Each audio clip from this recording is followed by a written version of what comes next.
Bonjour, dans cette leçon, je vais présenter le patron Abstract Factory, qui est toujours dans la continuation du patron Factory. Comme nous avons vu la dernière fois dans les leçons précédentes, le patron Simple Factory qui permet d'encapsuler la création des types d'objets en passant le type à la fabrique. On a vu aussi Factory Method qui permet de définir une interface pour créer des objets tout en gardant un contrôle sur le choix de la classe instanciée. Aujourd'hui, nous allons détailler le patron Abstract Factory qui en fait permet de créer des familles d'objets ayant un lien ou interdépendants. Gardons toujours l'exemple de l'usine de fabrication des téléphones et des PC. Donc, ici, on a une usine qui produit un certain nombre de produits qui sont vraiment différents. Donc, vous pouvez constater qu'il y a différents formats. Une autre usine qui aussi produit d'autres produits, donc du même type. Et là, on peut vraiment combiner et créer des familles de produits des usines différentes. Donc, Abstract Factory permet finalement de combiner des familles d'objets. Exemple, on a l'usine Apple, donc Factory Apple, on peut avoir des produits de type Apple, donc des Mac, des iPhones, etc. De la même façon, la maison Samsung ou l'usine Samsung permet de produire des objets ou des produits de type Samsung. Là, on peut avoir des familles, donc des phones de type iPhone ou Samsung. Donc là, exactement, ce scénario est illustré ou modélisé par l'Abstract Factory. Alors, l'intention principale de l'Abstract Factory est de créer des familles d'objets qui sont liés ou qui sont dépendants, justement avec plusieurs fabriques, sans avoir à préciser au moment de leur création la classe concrète à utiliser. Donc, on est indépendant. On peut aussi obtenir plusieurs types d'objets retournés par chaque fabrique, plusieurs méthodes d'instanciation par fabrique Factory. Comme on a vu tout à l'heure, on peut avoir un PC, plutôt un laptop de type, c'est-à-dire Mac ou Samsung. Donc, je peux avoir une variété. De la même façon, un autre type, donc des téléphones. Donc là, je peux avoir une multitude de choix. Alors, le problème qui est vraiment résolu par ce patron est de pouvoir créer dynamiquement des familles d'objets apparentés, c'est-à-dire des instances d'une même classe.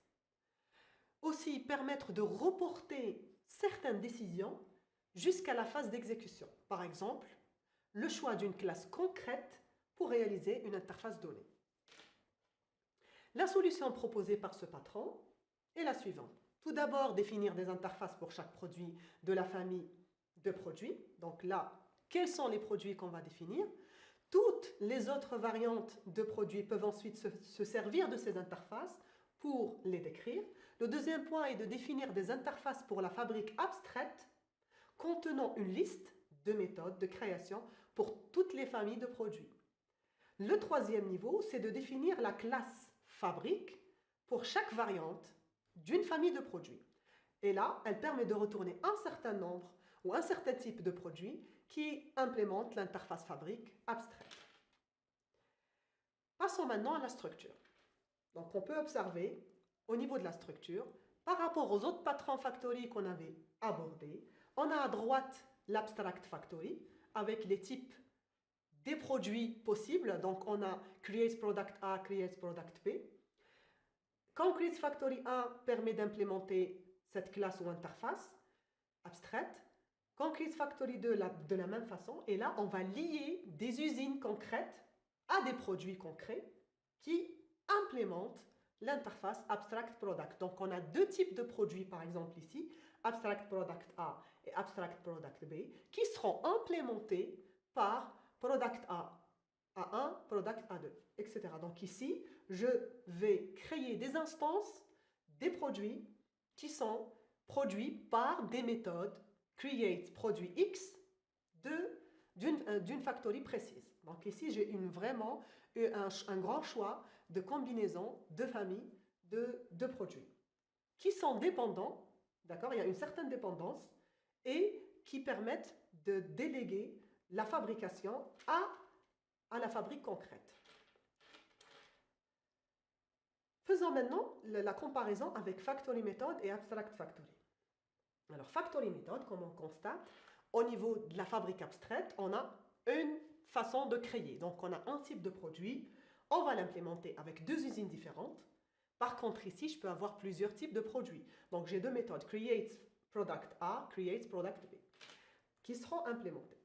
À gauche, j'aurai le produit. Donc, c'est finalement une combinaison d'usines et de produits. À gauche, je peux constater au niveau de Factory Method, j'ai un produit donné, donc une interface abstraite, une interface qui va être implémentée. Donc, j'ai un seul type de produit qui va être implémenté par une méthode create product. Donc, j'ai une usine spécialisée pour un type donné. Par contre, ici, au niveau de Abstract Factory, j'ai deux produits, deux types de produits différents. Donc, une interface qui représente le produit A, Abstract produit A et Abstract produit B. Et à chaque fois, je vais essayer d'implémenter le produit A1, produit A2, etc. suivant les factories. Donc, il y a une liaison entre les factories Concrete Factory 1 avec Product A1. Et une autre liaison avec Concrete Factory 2, par exemple, avec Product B2. Donc ici, on voit qu'il y a une combinaison de produits qui dépend l'une de l'autre via des factories qui sont à droite. Alors, un exemple plus concret. Donc, pour illustrer ce patron, donc la partie Product, donc le produit fourni, donc j'ai l'iPhone de la même façon que Factory Method. Donc ici, je vais implémenter l'interface phone avec la méthode make. J'ai Samsung qui va implémenter la méthode make. iPhone, de la même façon, je vais créer cette classe qui va implémenter la méthode make. Je passe maintenant, je crée une interface laptop. Cette interface laptop, de la même façon, je vais créer deux classes. Une classe Samsung Laptop et une classe Mac Laptop. Donc, ici, je vais créer des objets ou des produits, un de type laptop et un de type phone, mais qui font partie de deux usines différentes. C'est pour ça que j'ai besoin de définir l'interface Abstract Factory avec deux méthodes. La première méthode, makePhone, qui renvoie au type phone, et la deuxième méthode, makeLaptop, qui renvoie le type laptop. Et du coup, ici, je vais avoir pour chaque usine, donc Samsung Factory qui va implémenter Abstract Factory, les deux méthodes implémentées, que ce soit pour créer des phones ou pour créer des laptops Samsung. De la même façon, je vais créer l'usine Apple qui va définir les méthodes makePhone et makeLaptop. Donc là, au niveau du client, donc les clients, qu'est-ce qu'il va faire? Il va faire appel à des usines, à des produits qui font partie des usines.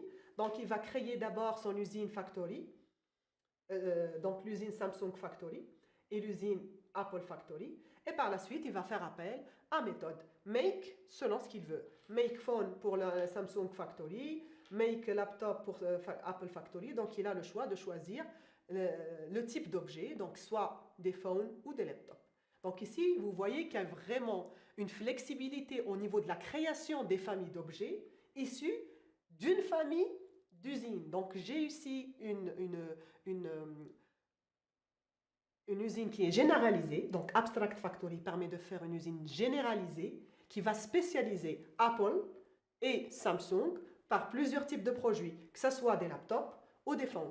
Par contre, avant, avec Factory Method, j'ai une usine ou deux usines, mais spécialisées dans un seul type de produit. Ici, je peux avoir plusieurs types de produits. Donc, c'est ça l'avantage. Je vais un peu abstraire la notion de création d'objets d'une méthode Factory Method unique pour un produit donné à plusieurs types de produits en ayant plusieurs méthodes de création de plusieurs types d'objets. Voilà. Alors, les usages connus, j'ai particulièrement les applications graphiques, les frameworks et les bibliothèques de classe. Dans JDK, il existe plusieurs exemples du modèle Factory. Donc, on a par exemple la méthode valueOf qui est utilisée dans la classe string et wrapper. Elle renvoie un objet créé par la fabrique équivalent à la valeur du paramètre passé. Donc là, on utilise souvent en Java. La méthode aussi new instance qui est utilisée pour créer et renvoyer une nouvelle instance à partir de la méthode d'usine à chaque appel. Alors, l'analogie avec vraiment ce patron, c'est que quand on veut créer plusieurs objets de la même famille et surtout la notion d'utilisation de l'injection de dépendance qui est très répandue. Cette injection de dépendance qui implémente le principe d'inversion de contrôle pour créer justement dynamiquement ou injecter les dépendances entre les différents objets est vraiment bien illustré avec ce patron. Donc vous pouvez trouver des détails sur l'injection de dépendance au niveau de la plateforme MOOC. Un exemple un peu concret sur ce patron, c'est par exemple si je veux créer un kit GUI, donc Graphical User Interface. Par exemple, je vais créer un bouton sans savoir s'il est issu d'une IHM Windows ou OS X. Donc là, j'ai vraiment un choix et la façon la plus simple, c'est d'utiliser l'Abstract Factory. Aussi, l'extension et la personnalisation, justement, quand je veux personnaliser un composant, que ce soit graphique ou standard dans les frameworks, dans les bibliothèques, là, c'est vraiment l'Abstract Factory qui permet de me faciliter cette fonctionnalité. Maintenant, on passe aux avantages. Donc, il y a plusieurs avantages dans ce patron. Le premier, il permet d'encapsuler la création d'objets. Il permet de favoriser justement la cohérence entre les familles d'objets, car il garantit que si une famille d'objets est conçue pour fonctionner ensemble, l'application utilise les objets d'une famille à la fois. Donc ici, il y a vraiment une relation de dépendance qui est vraiment très bien cohérente à ce niveau.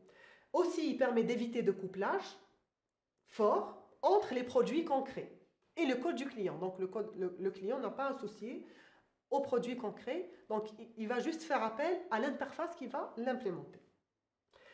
Au niveau des inconvénients, là par exemple, si je veux changer la fabrique abstraite et toutes les classes, dans ce cas, l'ajout d'une famille d'objets va être un peu besogneux. Donc ici, dans le cas de changement, il faut reprendre ou refaire le travail. Le deuxième point, la super usine de l'Abstract Factory, qui est l'interface ou classe abstraite, elle va fixer les familles d'objets qui peuvent être créées. Donc ici, je veux avoir une limite dans les familles d'objets. Je ne peux pas vraiment faire des grandes familles d'objets.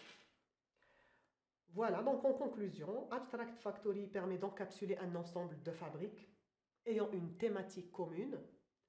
Il permet finalement de faire l'isolation des classes concrètes. Donc le code client crée une instance concrète de la fabrique abstraite. Puis, qu'est-ce qu'il va faire? Puis, il va utiliser son interface générique pour créer des objets concrets.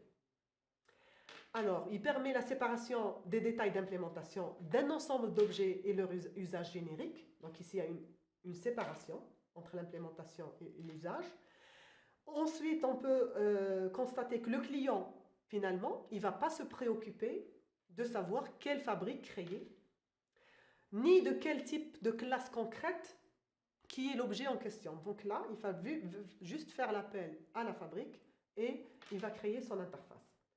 Aussi, donc finalement ici, il y a vraiment un échange facile entre les familles de produits, comme on a constaté qu'on a une usine Apple. Je peux facilement créer des objets Mac, c'est-à-dire un laptop ou iPhone. Donc ici, il y a vraiment une flexibilité et une facilité de création et d'échange entre les produits.